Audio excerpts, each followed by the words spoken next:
Hey guys, and welcome back to the FFP. My name is Christian, and today we'll be going over our Week 17 waiver wire information, giving you guys some options and hopefully going to help get you through this one more week of fantasy football. For those of you who are still playing, that means almost indefinitely this is a championship for you or a consolation bracket. Either way, good luck this week, guys, and let's just get into it and start talking about some people that you need to consider looking at.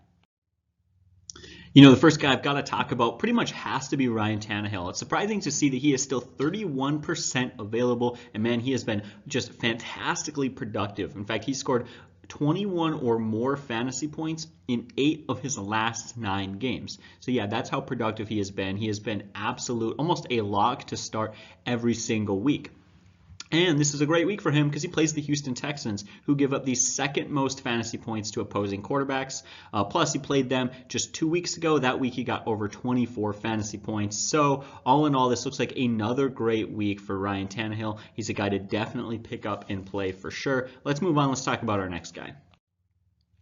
That's got to be Jared Goff. He certainly had some struggles this year. In fact, that offense really as a whole had quite a bit of struggles this year, but they've definitely turned some things around recently, and he's also 31% available. He plays the Cardinals this week, which give up the most fantasy points to opposing quarterbacks. They have just seriously struggled so far this year. And in the Rams' first game against the Cardinals this year, he threw 424 yards. So you can imagine this is going to be another great week for him. The emergence of Tyler Higbee has helped. In the last 3 games, Todd Gurley has like 6 touchdowns. Of course, that's helped. All in all, this is one of the most talented offenses out there. Robert Woods has been great. Cooper Kupp is always amazing. I believe he's 4th in fantasy points amongst receivers. So yeah, Jared Goff, definitely a great pickup this week. If those guys aren't available to you, I'd certainly take a look at Josh Allen. Josh Allen is 27% available, and he hasn't maybe put up quite the same fantasy numbers as those other guys as of recently, but he's got a great matchup this week versus the Jets. They give up the 9th most fantasy points to opposing quarterbacks. He is a very athletic and talented guy, and when he doesn't get you in there, he'll get you on the ground. I believe he has like 9 rushing touchdowns on the season. Don't quote me on that, but all in all, Josh Allen is a great option if those guys weren't available to you. We've also got Daniel Jones. I had to mention Daniel Jones. He's very risky and he makes me nervous, but he's been simply too talented and too phenomenal lately not to take a look at this guy. He is 81% available, so in a deep league, yeah, absolutely worth taking a shot on him. And he plays the Eagles this week. We've talked about it in the past, but their pass defense has struggled quite a bit this year, so that's great. And in fact, in 3 of the last 6 games, Daniel Jones has thrown 4 or 5 touchdown passes. He's been absolutely phenomenal. He threw 4 against Detroit and then just 1 versus Dallas. He threw 4 against the Giants. Then they had a bye week. Versus Chicago, he threw 2 touchdowns. Versus Green Bay, he threw just 1. It was 240 yards and a touchdown. It was actually a good day. But then, of course, he got hurt and missed 2 weeks. Then he comes back versus Washington, 352 yards and 5 touchdowns. Man, that offense is great. You got a talented tight end in Evan Ingram, although he's been missed a lot of time lately with injuries. But you've also got Sterling Shepard, Golden Tate, Darius Slate, and that's a great core of wide receivers, as well as Barkley out of the backfield. There's a lot to like there, and he's one of the guys who capitalizes on just having phenomenal weapons. I tell you what, there's no arguing with the numbers recently. Yes, he's inconsistent, but he has huge upside. It's really fun to watch. Looks like he's going to be possibly the new Jameis Winston. He is a little turnover prone, however. So, like I said, we'll see how things go into next year. But as far as this week goes, yeah, things are looking really good for him. As far as the running backs go, I think the guy I wanted to kick this off with is DeAndre Washington. 52% available. In my mind, he is a must-own in just about any league. With Josh Jacobs having been out last game, he had a great game. He had 23 carries plus 3 targets. That's 26 touches. He went over 100 yards and a touchdown, and he looked absolutely great. And a few weeks ago, back when Josh Jacobs missed a game, I believe 3 games ago, he had 14 carries for 53 yards and a touchdown. And then I believe he also had 6 catches for 43 receiving yards. So all in all, you can see how productive he has been as a replacement. He is an absolute must handcuff to Josh Jacobs, and when Josh Jacobs is out, he seems like an absolute must start. And again, at 52% available, it's surprising to me to see how many leagues he isn't owned in. I definitely think that people need to be probably a little bit more on that, especially as Jacobs owners, where it looks like he's very likely going to be out another week. You know, I'd also consider and at least keep your eye on Dion Lewis. So last game, Derrick Henry missed. That was versus the Saints. Dion Lewis was the guy in replacement there. He'd have 15 carries for 68 yards. And he also went out and had, I believe, 19 yards receiving. It was all around a fairly good day. Nothing fantastic. But if Derrick Henry is out another week, it could be a very good fantasy day and is probably the replacement that you need to look for Henry.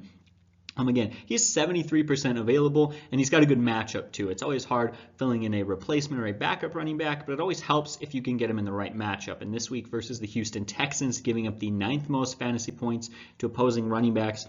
All in all, to me, seems like a pretty good setup. I would definitely consider him. He also scored not last game, but the game before. So again, Dion Lewis doesn't hold any value if Derrick Henry is healthy and if he's playing. But if Derrick Henry is out, then Lewis is definitely a replacement to look at for him. How about Rex Burkhead? He is 95% available. As always, I say it's really nice to have a guy who's so highly available out there. He scored in back-to-back weeks, and including in this last game, in an important game versus the Bills, he sees 4 targets and catches all 4 of those for 77 receiving yards. So he had all around a really solid day. Again, back-to-back touchdowns. I would not be at all surprised heading into this week to see them give him some more touches. I certainly don't love him, but if you're in a deep league and you're watching this video thinking most of those running backs are owned, then this is definitely a guy to look to. Because James White in there and Sony Michel is there, that does make me a bit nervous, but he's been too good the last 2 games for me not to talk about him. We've also got Gus Edwards, and I've said this a few times in the past based on injury. You know, this running back is the replacement. I talked about Dion Lewis and DeAndre Washington. Gus Edwards is another one of those guys where Mark Ingram is currently marked as questionable. He's been just a bit banged up lately, and if the Ravens choose to rest him, as they very well could, it's not a guarantee, but if they do, then Gus Edwards could see quite a bit of volume and carries, and a replacement for Mark Ingram would be Edwards for sure in your lineup. He's got over 5 yards per carry on the season. And although it is a tough matchup against the Steelers, who give up the 5th fewest fantasy points to opposing running backs, he's 90% available. He is the handcuff replacement to make, and that offense is red hot. He doesn't need to be the most productive guy in the world. He just needs to get a couple of carries in the red zone. And I tell you what, if Mark Ingram is out, I'd almost have to guarantee that he's going to be the guy and he's going to get those sort of carries. He should get quite a bit of volume. He's already been at least a little bit eating into Mark Ingram's volume this season as they've been trying to keep him healthy and well rested. I'd also take a look at Kerryon Johnson, especially if you're in keeper leagues. He is surprisingly 58% available. This week he plays the Packers, who give up the 8th most fantasy points to opposing running backs. I think he's worth a stash on your bench. Now, here's the thing. Last game he had 10 carries. That led all Detroit Lions running backs. Good for him, but it wasn't by much. Bo Scarborough still had 8 carries, so just 2 behind. He did have 42 yards for 4.2 yards per carry. Kerryon Johnson did, but on the season on a whole, he's got a yards per carry of 3.3, so he has struggled. He's definitely worth a pickup. He is so talented, especially in keeper leagues, but I don't know how much I trust him right now. I definitely need to see some improved production from him before I'd put him in your lineup. If you have some reservations about the Minnesota running back situation, then Mike Boone at 35% available is a guy to pick up and stash on your bench. Now, he has not played yet this week. I record this waiver wire video Sunday night, and so we still have to see what he's going to do Monday night versus the Packers. But last game, he saw 13 carries for 52 yards and 2 touchdowns. He was very productive. His value is dependent on the health of Dalvin Cook and Alexander Mattison, but if both of those guys are out, he'll certainly get the volume and an offense high-powered enough to be worth playing. And again, at least stashing on your bench just to be safe. You hate to go into a championship game without a running back. And they do play the Bears in Week 17, by the way. And that's it for Boone. It's a pretty straightforward situation, guys. I think you really understand it. I don't think anybody who's watching this is going to be surprised by that advice, but I do have to mention it just for the sake of being thorough. Let's get to one more running back. And that guy I got to talk about is Raheem Mostert. Now, he's only 17% available, but again, he had another phenomenal week, and I feel like he's too talented for me not to mention that, hey, you know, in the other 17%, why are you not picking him up? He has scored in 5 straight games. He scored 6 total touchdowns in those games, and he plays against the Seahawks this week. They give up the 15th most fantasy points to opposing running backs. Raheem Mostert has been absolutely phenomenal. Solid yards per carry, extremely effective, usable in the passing game, and he's great at finding the end zone. There's really nothing to dislike about this guy. The numbers are there for sure. But let's move on to our wide receivers now. First guy you got to talk about is Brashad Perriman. Everybody knows how good he's been, but again, he's been good. He's 32% available, and you should pick him up if you haven't done so yet. I know that for many of you, he isn't available in your league, but at 32% available, it's worth a mention. Plays the Falcons this week. They give up the 16th most fantasy points to opposing wideouts, and he's been, like I say, he's been so productive. He has 5 catches for 87 yards, 3 for 70 yards, and a touchdown. 5 catches for 113 yards and 3 touchdowns, and then he has 7 catches for 102 yards. He gets pulled out of that game with, I believe, a hamstring or whatever. Actually, I quite honestly can't remember right now. But he's fine. He's not even marked on the injury report.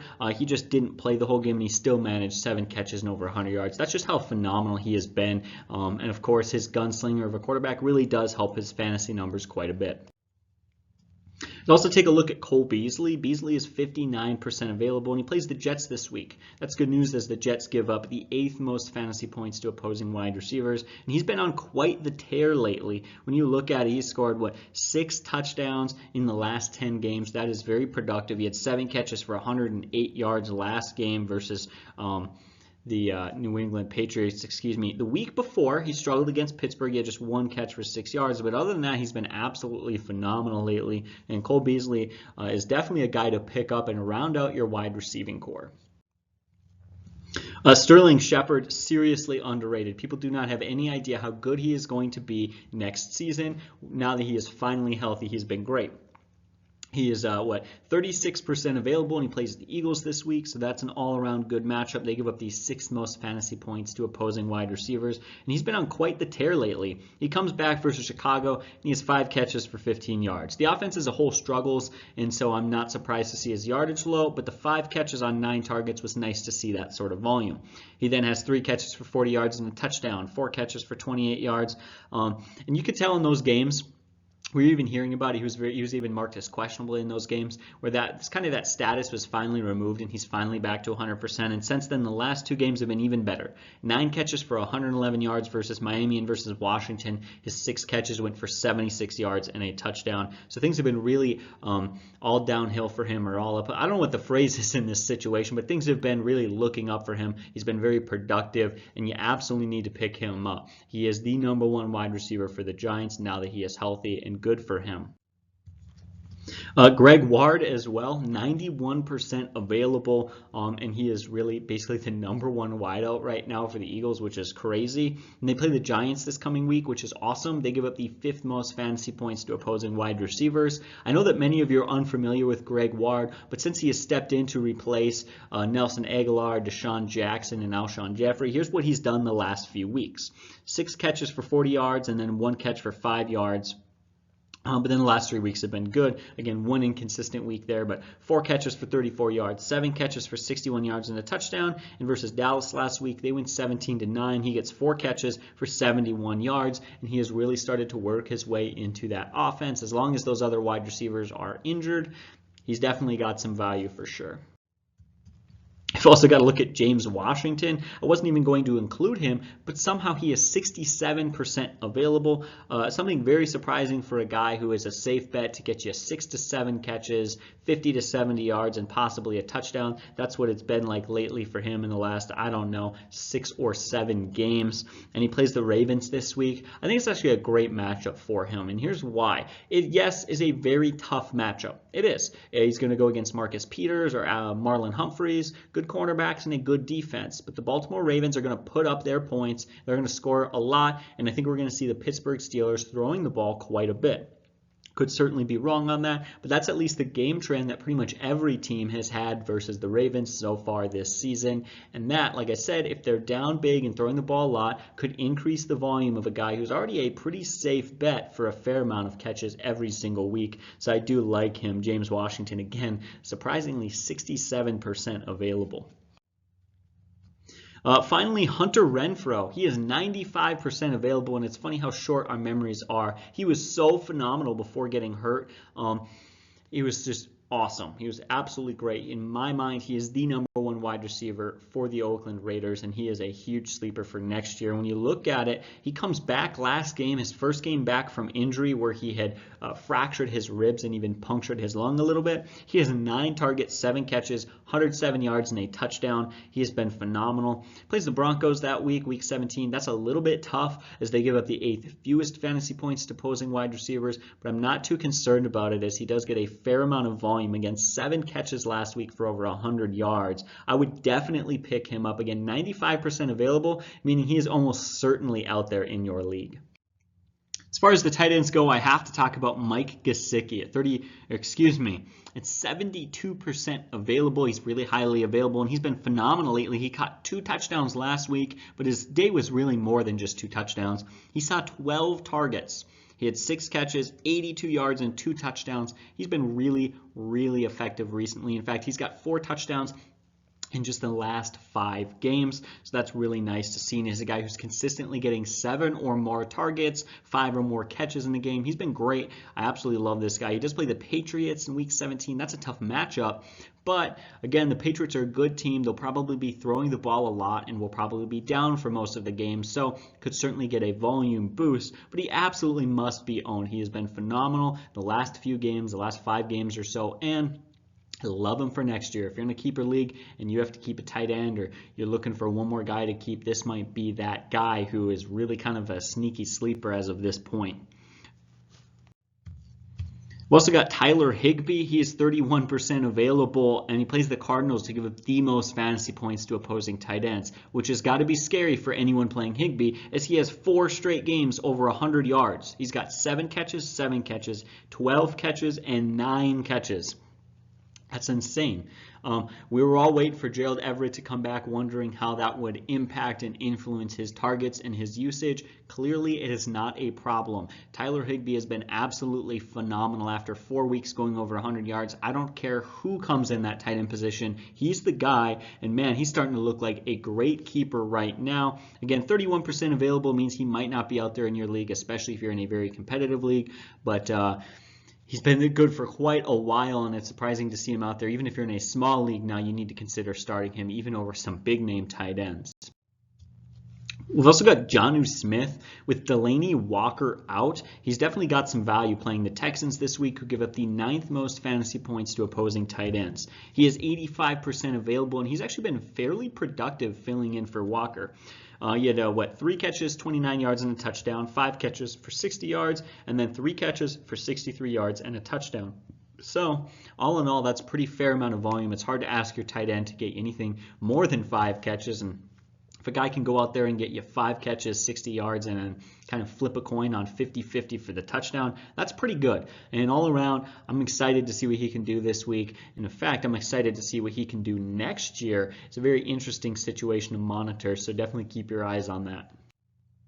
If those guys aren't available to you, you could take a look at Jason Witten. Witten is 49% available, and he's not the best tight end out there, but he's been fairly good the last few games. The last 4 games, he's been around good to get you about 5 or 6 catches and probably about 40 to 50 yards. He also has 2 touchdowns in those 4 games. So all around, it's not bad. What I like most about him is that he plays the Redskins this week. The Redskins give up the 5th most fantasy points to opposing tight ends. So, it's not just a start your studs situation. It's simply comes out to be, hey, this is a great matchup, and I'm excited to see what he can do in this game. Excuse me.